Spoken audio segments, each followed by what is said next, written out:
Good morning friends. 1 મિનિટનો સંદેશ. Right. નિર્ગમન, લેવી, ગણના અને પુનર્નિયમ. રાઈટ.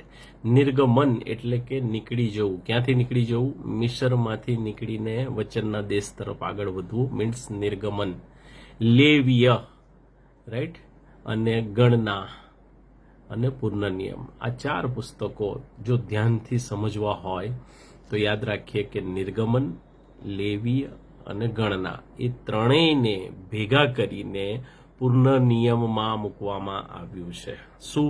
તો કે નિર્ગમન, લેવી અને ગણનાના જે નિયમો ઈશ્વરે એની પસંદ કરેલી પ્રજાને મૂસા થકી આપ્યા એ જ રિપીટ ક્યાં થાય છે? પુનર્નિયમમાં. અને એટલે પુનર્નિયમ ફરીથી આપવામાં આવતો નિયમ. યાદ રહેશે? નિર્ગમન, લેવી અને ગણના 3 પુસ્તકોને કમ્પાઇલ કરીને ભેગા કરીને પુનર્નિયમ બને છે. રાઈટ. અને એટલે એ પુસ્તકનું નામ પુનર્નિયમ છે. રાઈટ. પ્રભુ તમને આ સમજવા માટે પુષ્કળ કૃપા આપે. મે God bless you. Bye bye. Take care.